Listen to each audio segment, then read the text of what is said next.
যে এই ধৰণৰ চাহাবী ঢঙেৰে কংগ্ৰেছ নচলিব। আমি বিৰোধীক যিমানে বেয়াকৈ সমালোচনা নকৰোঁ লাগিলে, যিমানে অপপ্ৰচাৰ নকৰোঁ লাগিলে, আজি বিজেপিৰ যিসকল এই কি বুলি কয় প্ৰভাৰী দিল্লীৰ পৰা আহে, কোনোবাই গম পায়নে কেতিয়া আহিলে, ক'ত আছে, কি কৰিছে গম পায়নে? আমাৰ সকল কি চাবা, একদম বিমানবন্দৰত উথপ লাগিব গামোচা পিন্ধাবলৈ, শৰাই দিবলৈ, যেন সেইকেইটাই আহি অসমখন একেবাৰে হেৰিয়ত উঠাই থৈ যাব, চৰাইদেউ পৰ্বতত উঠাই থৈ যাব। চালা কথা ক'বলৈ আহে। আৰু জিতেন্দ্ৰ সিং নামৰ এইটো অতি নটৰিয়াছ অসমৰ কংগ্ৰেছী ৰাজনৈতিক ইতিহাসত জিতেন্দ্ৰ সিঙৰ নিচিনা ফটুৱা ষ্টুপিড জেনেৰেল ছেক্ৰেটাৰী নাই বুলি মই কৈ দিছোঁ। যা যি কৰে কৰক, আই ডোণ্ট কেয়াৰ।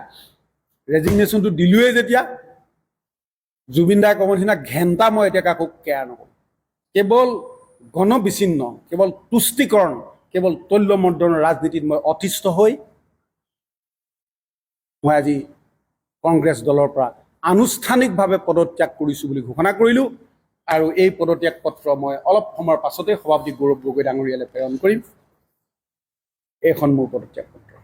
যে তেওঁ এজন সাংসদ হৈ, ঠিক আছে, তেওঁ সাংসদ, তেখেত ডেপুটি লিডাৰো, তেখেত প্ৰদেশ কংগ্ৰেছৰ সভাপতি। আমি জানো তেওঁৰ সময়ৰ অভাৱ আছে। আৰে বাবা, সভাপতিটো তুমিয়ে হোৱা নাই অকল, সভাপতিটো ৰিপুণ বৰাও হৈছিলে, সভাপতিটো ভূপেন বৰাও হৈছিলে, সভাপতিটো অঞ্জন দত্তও হৈছিলে, সভাপতিটো ভুৱনেশ্বৰ কলিতাও হৈছিলে, সভাপতিটো তোমাৰ প্ৰীতিও হৈছিলে, সভাপতিটো পৱন সিং ঘাটৰো হৈছিলে প্ৰদেশ কংগ্ৰেছৰ। আৰে বাবা, তুমি মানুহৰ ফোন নুঠোৱা, কৰ্মীৰ লগত তোমাৰ কোনো সম্পৰ্ক নাই, তুমি কাৰো মেছেজৰ ৰিপ্লাই নিদিয়া। মই প্ৰদেশ কংগ্ৰেছ, তেওঁ কমিটিখনৰ মই এজন ছেক্ৰেটাৰী হয়, মই এজন ছিনিয়ৰ স্প'ক্স পাৰ্চন। মোৰ নিচিনা মানুহটোৱে তেওঁৰ সাক্ষাৎ বিচাৰি আজি 6 মাহমানৰ পৰা মই তেওঁক মেছেজ দি ফোন কৰি 6 মাহত মই 5 মিনিটো এপইণ্টমেণ্ট এটা নাপালোঁ।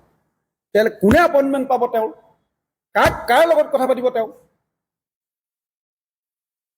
আজি 2 বছৰ হৈ গ'ল তেওঁ এজন সাংসদ হিচাপে এই 3খন জিলা, যোৰহাট, শিৱসাগৰ, চৰাইদেউ, কোনোবা এদিনা আমাৰ জিলাখনৰ DC লগত তেওঁৰ ডেভেলপমেণ্ট ৰিলেটেড ইছ্যু এটাত 5 মিনিট মিটিং কৰিলেনে? আজি ইমানবিলাক মিউনিচিপালিটি কমিটি আছে, শিৱসাগৰ, যোৰহাট, তিয়ক, চৰাইদেউ, ডিমৌ, নাজিৰা, এই যে মিউনিচিপালিটি কমিটিবোৰ আছে, এই মিউনিচিপালিটিবোৰ, এই নগৰবোৰ, চহৰবোৰত বোলে পইচা আহিছে নাই, আপোনালোকৰ কি ডেভেলপমেণ্ট হৈছে, আপোনালোকৰ কি অসুবিধা পাইছে, ৰাইজৰ অসুবিধা ক'ত আছে, কোনটো প্ৰব্লেম মই ছল্ভ কৰিব পাৰোঁ, কোনখিনি কাম কৰা উচিত অনুচিত, কোনো দিন কোনো এজন মিউনিচিপালিটি চেয়াৰমেনৰ লগত আজি কুপতি তেওঁ 5 মিনিটো নবহিলে। কিন্তু তেওঁ আমাৰ নিচিনা মানুহকে গুৰুত্ব নিদিয়ে। আমাৰ নিচিনা মানুহে তেওঁক বিচাৰি পেলাই হাবাথুৰি খাব লাগে। এতিয়া গৌৰৱ গগৈ ডাঙৰীয়াই এনেকুৱা কিছুমান শকুনিৰ কথা শুনে, কংগ্ৰেছ দলত থকা শকুনি আমাৰ শিৱসাগৰতো আছে, যি ভাবে যে তেওঁ অকল গৌৰৱ গগৈৰ লগত তেওঁহে ভাল হৈ থাকিব লাগিব, বাকী কোনো ভাল হৈ থাকিব নোৱাৰিব। তুমি 3 বছৰৰ MP হ'লা, তুমি তৰুণ গগৈ ছাৰ প্ৰাক্তন মুখ্যমন্ত্ৰী পুতেক হ'ল বুলিয়ে তুমি কি সৰ্বজান্তা নেকি? তুমি চব জানিবা নেকি? তোমাক আমি একো কথা ক'ব নোৱাৰিম নেকি?